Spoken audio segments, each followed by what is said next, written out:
The Camera Obscura is the most original and oldest form of a photographic camera. If you have a dark space and you put a little hole that faces outside where there is light, that outside image will project into the dark chamber and appear upside down and reversed on the back wall. That's the original form of camera, which was used for a very long time before photochemistry was invented. And I just decided to work with that. In 2016, Lacma invited artist Vera Lutter to come to Los Angeles to photograph the museum using her Camera Obscura technique, for which she is very well known. We worked with Vera for almost a year to figure out how to build multiple large-scale cameras, including a movable camera on wheels that could be moved to different locations around the museum campus.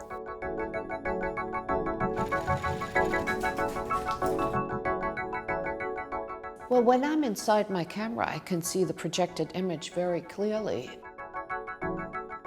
Sitting inside the camera is like watching a film upside down. When people walk through my image, I see them walking through my image. When birds fly through the sky, I see the birds. When the palm trees sway in the wind, I see that. It's just that the photographic emulsion doesn't record it in an evident way. Constant movements like trees slightly moving in the wind will show that slightly out of focus quality because of the length of my exposure.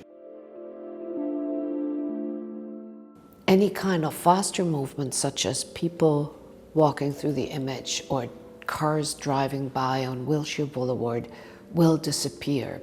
Anything that moves quickly will become invisible.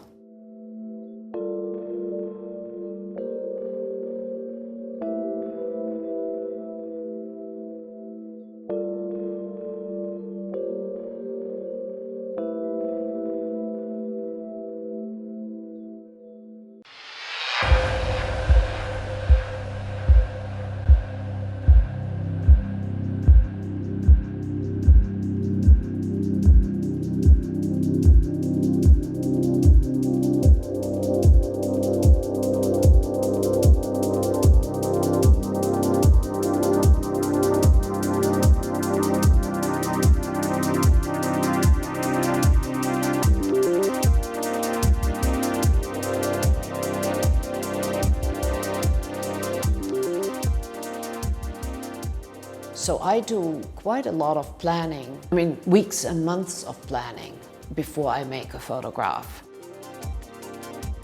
Photographing from the bridge at Lacma was an obvious image to make, simply because it's an amalgam of all the different situations that exist at the museum.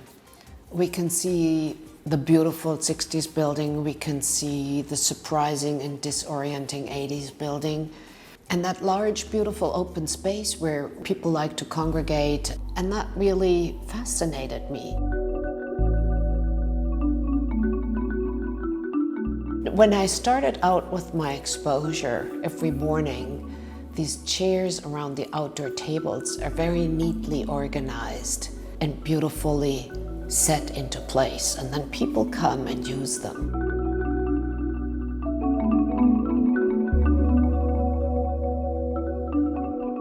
Every time a chair gets moved, they reflect the light very strongly and leave an imprint of the location in which they were sitting.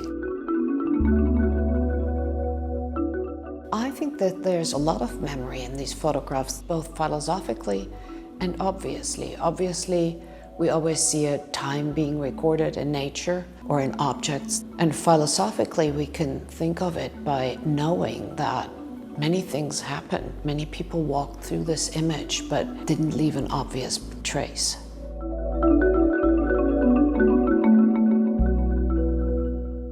One of the most compelling works to result from the residency is a photograph of one of the museum's European painting and sculpture galleries. Vera conceived of this photograph as an idea even before she arrived on site at Lacma. She had this very rich concept of making a photograph that would be in dialogue with the iconic picture gallery scenes that we associate with 17th and 18th century paintings, where you see these grand perspectival views of gallery displays. The image is a very long exposure of the interior of this gallery of European Old Master paintings. To photograph the European gallery, we had to construct a camera that could operate undisturbed for a long period of time.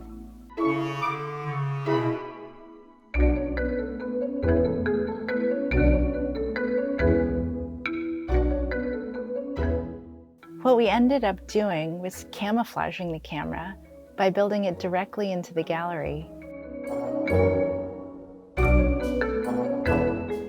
Once the newly constructed walls were painted and decorative floor molding applied to match the existing finishes of the gallery, the camera was more or less invisible to unsuspecting museum visitors.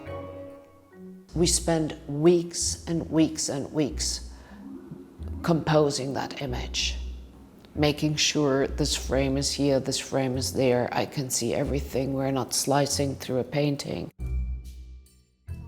Good. Okay, let's go in, and I call you from inside. We need someone to shine a light on the top part of the frame, about just above where the angel ends. Can you move further inward towards the center of the piece? Okay.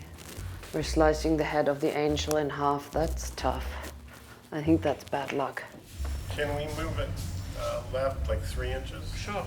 Sure. We'll move it we moved it 6 inches to the right, so I'm going to move it 3 inches back to the left, and you tell me what you think. Yeah, wonderful. You ready? Yeah. Okay. Perfect. Stop there. This is fantastic. If we could keep it here, that would be fantastic. Yeah. Thank you so much, everybody. I'm so happy. Thank you, Patrice. Thank you. Unlike the painting, where the artworks are completely identifiable, the inversion of positive and negative tones in Vera's photograph makes it impossible to identify the artworks in the gallery. So you have this push and pull between a fictional painting that imparts detailed information and Vera's photograph, a so-called truthful photograph that lends a certain mystery to the paintings within it.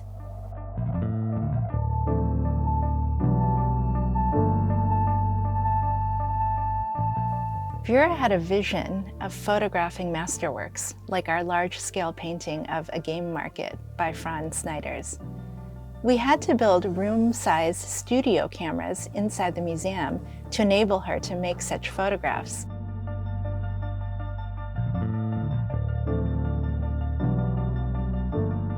As you can imagine, it would be impossible to work with such valuable paintings outside of the museum. Vera would never be able to bring such paintings to her studio. I have photographed since 2012 inside museums. I had not before photographed two-dimensional works of art, and it was to some degree a real experiment for me to turn to two-dimensional works. And an experiment on my end to see what happens when this turns black and white. What do I see then that's other than the painting itself? Lucretia was chosen probably by the intuition and the realization that the dynamic of the painting would be beautifully explored in black and white and negative. And as we can see now in my photograph, the figure that is committing this tragic suicide is actually turning into a spiral that moves upwards and, if you wish, shows an ascension. So a common woman committing suicide, actually it becomes the figure of Mary ascending. So that's very interesting because that's not a coincidence. And I think we see it probably more easily through the reduction of black and white that happened in my photograph.